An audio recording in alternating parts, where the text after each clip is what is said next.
Hello and welcome back to Antiformal. Today's video I'm going to be talking about the Igneous and Metamorphic Petrology spring field trip, which I went on over spring break with the rest of my class. But first, our mineral of the day is olivine.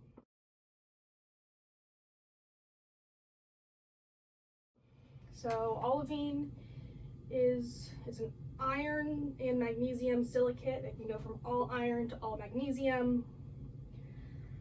It's one of the few minerals that you can really tell by its color pretty easily. Most minerals, like, you have to go through some other tests like quartz and calcite and stuff, especially, like, it can really be any color, but olivine is almost always going to be this green. If you see a bunch of olivine crystals together, you're going to have this green with like black pieces in it.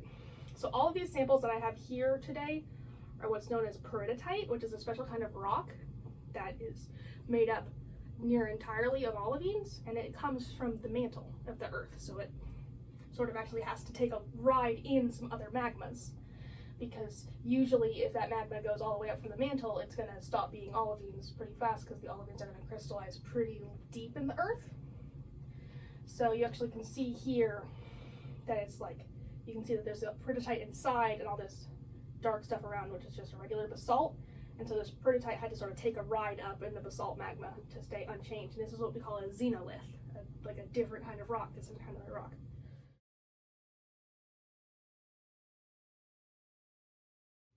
So olivine makes what we call a solid solution series. You go fully from all magnesium silicate to all iron silicate, or any combination between. So you can have like 3-to-1. You could have like 74 to 2300, and that's still like a valid species.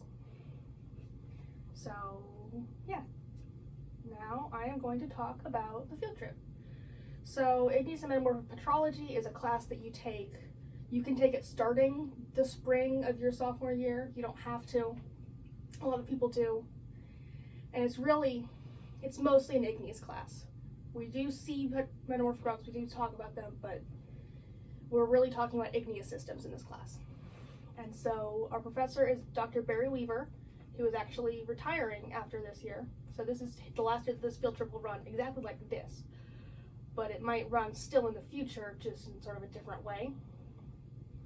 Okay, but we went out to New Mexico because there's actually a large amount of like volcanic activity that's happened out there, because it's on what's called like a rift, like the Rio Grande Rift system, which means that the crust is spreading apart, and so it's easier and easier for magma to come up through the crust, and so it does a lot. So our first day, we all got here at like 7 in the morning on a Sunday of spring break, and we all hop in the car and we drive out to Albuquerque.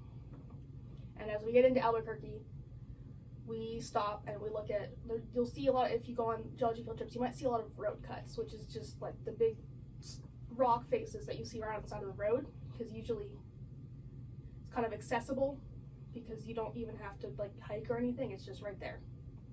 And so we looked at some systems, some very old rocks. We saw some like 1.5 billion year old rocks, which is some of the oldest in the area. And so we saw first a greenstone, which is a type of metamorphic rock that's full of like chlorite and epidote, which are both green minerals. And we saw some gneiss, which is another metamorphic rock, pretty high grade. And then we saw some granite. And we saw all these things and sort of used those to paint a picture of the area. So you could see that when you see metamorphism on that scale, it usually means that there were mountains in the area, and there are a lot of mountains in the area because there's a lot of uplift around the rift. And the granite really shows us that there's a lot of like magma chambers down there, because granite cools under the earth. So you can tell that there were like magma chambers and there were mountains, which is really a lot of good ingredients for volcanoes. So the second day, we go in the morning to Petroglyph National Monument, but we did not go see the petroglyphs. We went to go see some volcanoes. So half of this park has like some petroglyphs and stuff, and you go to the other side and there are 3 cinder cones, which is a type of volcano made up of like small pieces of like igneous material, so like chunks of rock. They're not always the most solid, and so they don't tend to last as long as other volcanoes sometimes, just because they're a little bit more prone to like backfilling, because they're not as consolidated as other volcano might be.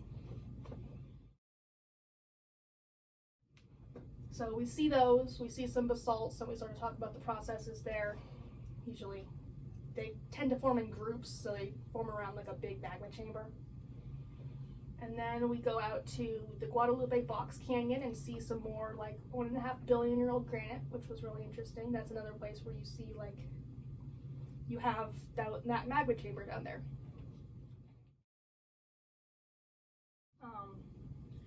And then we go to a place that's called Soda Dam, and it's like a semi-hot spring. It's partially fed from just like meteoric water, which is what we call like rainwater and such. Meteoric just meaning like from the atmosphere, meteorology, and partially fed from like hydrothermal vents, basically. So like hydrothermal fluid. So it's kind of like warm. You go up in this little bitty cave and it's like super warm. You got all these really interesting rock formations. It's stinky, there's a lot of sulfur, but it was really interesting to see.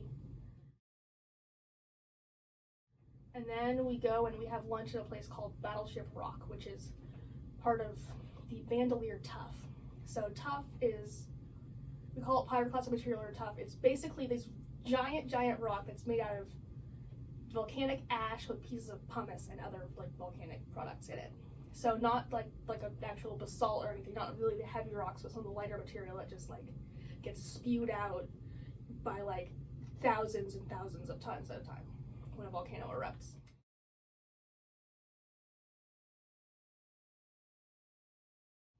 So we see that, and we saw that again later, and then we were going to go see the Valles Caldera, and we did sort of see some of the things. We saw like the tent rock, so we saw some of the caldera, but unfortunately we got caught in a big snowstorm, so you couldn't see a lot of the rocks, but we did like go out in some places. It was really fun. It was really interesting to go out there and be like in the snow, in the mountains. Half of us were not dressed for it, and half of us were kind of dressed for it, so we all get back in our vans like just like a little bit drenched. But it's really fun having a snowball fight out there, and we're all also trying to talk about rocks, but also someone's like crawling around on the ground throwing snowballs. And that night we stayed in Los Alamos, which is probably best known for the Manhattan Project. We did not see that, but that's one of those things. There's a big national laboratory there. So the next morning we go to Bandelier National Monument, which we saw some more Bandelier tuff, and we also saw some basalts and such. And so what this area used to have is, it was called a mar volcano. So it was sort of like, had like water also. So it looked like these sedimentary layers. It looked like a sedimentary structure, and it kind of was, but it was also like part of the volcano. And it had these like big rocks like just embedded in the layers, because when a volcano erupts, it just jettisons huge chunks of magma and lava. Well, I guess it's lava at that point, right into the air, and then they just sort of land. And we'll see some more of that later, hopefully. In this video, we'll see that at Kilbourne Hole, which was on one of the last days. But so we see that, and Bandelier National Monument is known, besides that, it's mostly known for cliff dwellings and pueblos. So it's kind of cool. We got to go see, you can sort of go inside some of them. Some of them are obviously like marked off, but it was really interesting. It was a really cool area. And then we had lunch, and we went to the Cerros del Rio volcanic field, which we went on a hike down. So this was another area that we saw a lot of basalt, which that's one of the big things that you see from these volcanoes is the basalt in this area. So we see a lot of that, but we went down to go hunt for what's called xenocrysts, which, if this is a xenolith, xenocryst is just like a crystal, so it's a specific mineral, not a fully formed rock, which a rock is just an assemblage of minerals and other material. One thing that volcanic rocks actually have a lot of, though, is glass, because some of it doesn't have a chance to become a mineral before it gets like ejected from the volcano, and so it just cools as like a glass, just like an amorphous silicon. It has no structure at all. Yeah, but we go down here, and then we also are hunting for columnar basalt, which is a special structure that you can get in these kinds of situations. I don't think we found the xenolith, the xenocryst we were looking for. We were actually looking for quartz, which is pretty rare in basalts, but you can find it sometimes. I don't think anyone actually found it. We had some maybes, but it was still pretty cool, just like a big pile of rocks. It's a lot of fun. A lot of geology trips like this, there's a lot of climbing around on rocks and hitting them with hammers, which that's always a lot of fun. Fun to go. And you know, there were some that were different like compositions of rocks, and the ones that were more like intermediate rather than the fully mafic. So basalt's very mafic, it has a lot of iron and magnesium, and the more intermediate ones have a higher silica content than that, and so they actually had like a different sound when you hit them. It'd be more like a ringing sound rather than just like a hitting sound. It's kind of cool to be able to just tell by hearing them. But you know, every rock that you took, we hiked down like a really steep side of a canyon, and so every rock that you found you had to take back up a really steep side of a canyon. So I didn't take that much. Some people took some pretty big stuff, and you know, we were all sitting at the top waiting for them. Yeah, so that night we go back to Albuquerque. On the way we have lunch in Santa Fe. Not lunch, dinner. So that night we stay in Albuquerque, but on the way back we go stop for dinner in Santa Fe. Sort of like a between, because Los Alamos and Albuquerque are not like that close. So the next day we go out and we start another road cut. We see a lot of road cuts. We see some basalt, some of the youngest basalt that we'll see on this, and we're gonna go see the volcano that it came from later. But it was only 3,000 years old, which in terms of some of the stuff, like again, we were seeing rocks that were millions of years old, thousands of years old. We were seeing rocks that were 1.5 billion years old, and then we were seeing rocks that were 3,000 years old, which that's, I mean, the difference is about 1.5 billion years. So like 3,000 years ago is young enough that like people would have been there to see it even. So it's kind of interesting. But so after that we go to Bandera Crater, which is like an old volcano that we got to hike up. They also have a bunch of like really interesting like structures around it, because you can see all the different forms of like lava.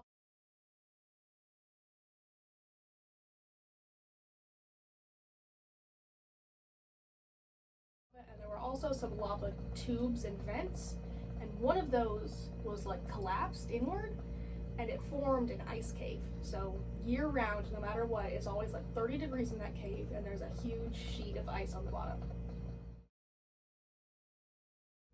And yeah, you don't get to go stand on the ice. There were pictures that they used to let you, but then you could see in the pictures that at some point some of the ceiling had like fallen, and so obviously you can't go stand under falling rocks in a cave. That's not a good roadside attraction.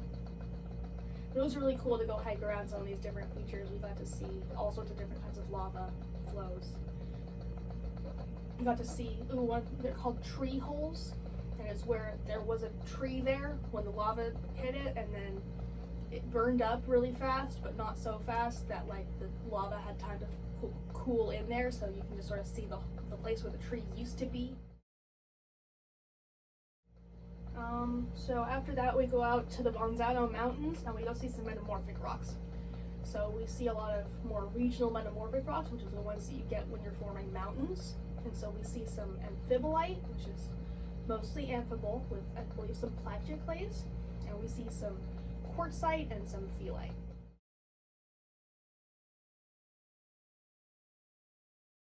I think we were looking for garnets. I didn't personally find anything. Maybe someone did. It was kind of cool. Another one where it's like, go be free, hit rocks with your hammer. I was like that. Yeah, and that night we stay in a town called Truth or Consequences, New Mexico. It's kind of an interesting town. They actually named it after the radio show. There was a contest in, I believe, 1950, where it was the 10-year anniversary of the radio show Truth or Consequences. Like, it was like a game show, I believe. And the host basically said, if you change the name of your town to Truth or Consequences, we will come and film record the 10-year anniversary broadcast. And so this town, which is a tiny little town in New Mexico, was originally called Hot Springs, and they said, well, we'll do that, and they did, and then you know, it kind of puts you on the map a little bit to go to because at that point in time, like, radio was still pretty big, so yeah. And the next day we go and we drive out towards Texas, and we go really far south in Texas. We go so far that we can like see the border. We can see Mexico. Actually, for one, like a couple of started like for a brief second, like picking up like cell service in Mexico. It's like, please don't charge me for that. I didn't mean to. But we were hunting for prototype xenoliths. So we went to a place called Petrillo Mar, which is another one of those Mar volcanoes that you see with the hydro, these like sedimentary structures. You couldn't really see this one still, but you could find all over the ground, and you can find a lot of different kinds of rocks. A lot of basalts, and some of those basalts were full of this stuff. So we got a lot of it because it's just sort of all over the ground there. We're all just sort of scrambling around picking it up. This one again, probably my favorite, just because it's so big and you can really see how it would have sort of traveled up through the crust in sort of another type of magma and then been ejected. And usually, because of differences in both composition and usually density, they will sort of stay separated often. Not always, but sometimes you can really get that. But yeah. We found a lot of these things. There were also some like diorites and rhyolites and everything, but this was sort of like the main thing. And then after this we go to a place called Kilbourne Hole, which was a collapsed caldera. So a caldera is just like a really big volcanic crater. Essentially it has to be like a certain distance. I believe it's like a kilometer, so pretty big. And we go to see that, and we look for some more of these xenoliths. But we also are looking, we're just hiking around the edge. We actually saw some like rattlesnakes around there, but it was pretty like chilly and windy, so they weren't really bothering us. You're hiking in this like huge wind around like the edge of a huge cliff, and it's like, you're walking on sand, and it's like, actually it's volcanic ash. It's sandy, but so it's like very loose under you. But it's really interesting because you have all these ash layers, and you have what's called lapilli, which are little tiny like balls of like condensed ash and stuff, and like pyroclastic material, just like very small, and they're all like throughout. It's not a good kind of collecting rock because it would fall apart right in your hands. And we also found what are called fulgurites. We did not find big ones, or like really, I think we found a couple of the tubes, but basically a fulgurite is a little tube structure that forms whenever lightning strikes sand, and it melts it like instantly, but then the lightning goes away really fast, so it cools pretty fast too, so it just kind of leaves the shape of the lightning almost. And because we were on like a big treeless ridge, it just sort of would have struck the ground wherever. So that was really interesting, and we got to see also some places what are called bomb sags. We didn't see any that were still in place, but basically you would have volcanic bombs are like big chunks of like magma that are cooling in the air, and they got blasted out of the volcano, and then they just like they land. But you could see that where they landed, like the layers of all the ash, all the sediment had just like buckled right underneath, and you could actually see how deep of an impact they'd been,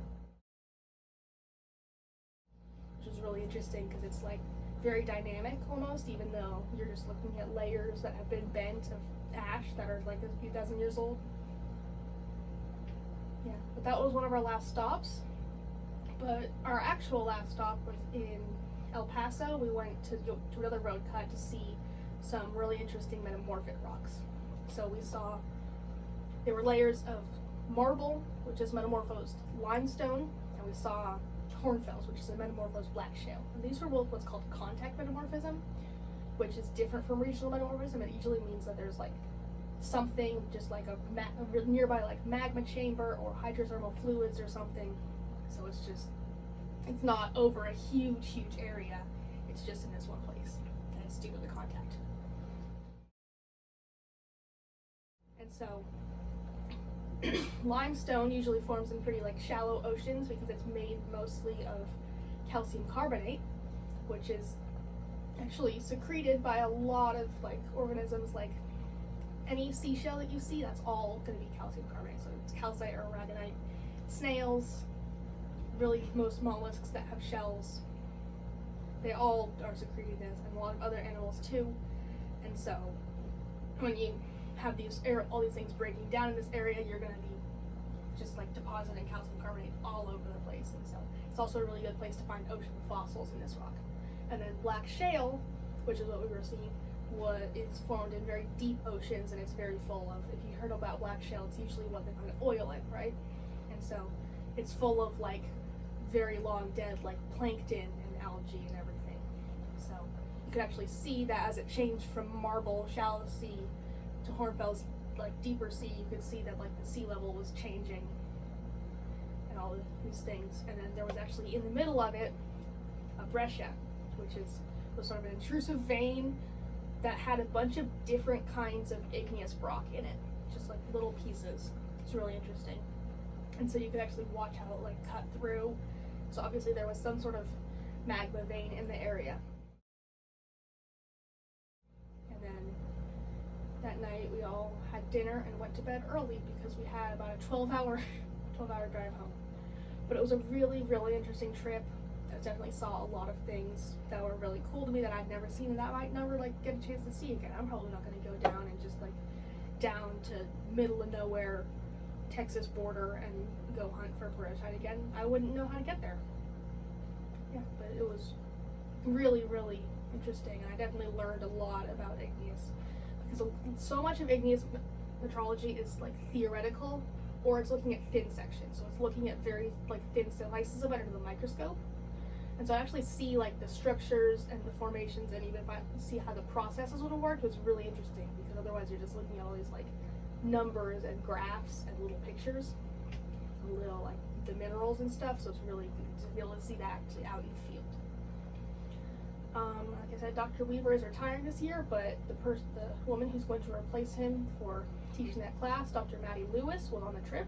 She will be joining OU next year sometime and teaching that class. So it was really great to get to meet her. We're getting a lot of like new geology faculty in like around now, especially like paleontology staff, but a lot of different geology people. So it was really cool to get to meet her, get to spend like time with like all the other people in my class. But it was definitely a really interesting trip, like differently, really great experience, especially if you're into geology. So I hope that it still is running. I'm sure it will in some form. I just don't know that it will be like exactly what I just told to you. Alrighty, so our next meeting is going to be on April 12th at 6 p.m., room 1446 again, and we're going to be having officer elections. So if you want to vote in those, you just have to have been to 2 events, and the general meeting should count as an event. So basically you just need to be like an active member. You can't have not shown up to anything and then say, I'm gonna come vote. But other than that, you're pretty solid. And we will also be talking about, at the weekend after that, we are trying to plan a camping trip to Arkansas. So come see us, come talk to us, because we're hoping to go do some like quartz mining or something, go look at some cool stuff. So come see us. Upcoming events other than that, I mean, this weekend we're doing Science Olympiad, but that's happening tomorrow, so probably not going to have time for that. But on the 23rd of April, that's a Sunday, we're going to be doing an event for Earth Day through, I think, OU, and we're going to be tabling at that. So we'll probably have our geode cracker out. I think we're going to have some like little grab bags for sale. Definitely come out, see us, have a fun time. I think last year there were like free snow cones and vegetarian tacos, so always a blast. But I think that's all I have for you today. I will see you all in April at some point. Bye.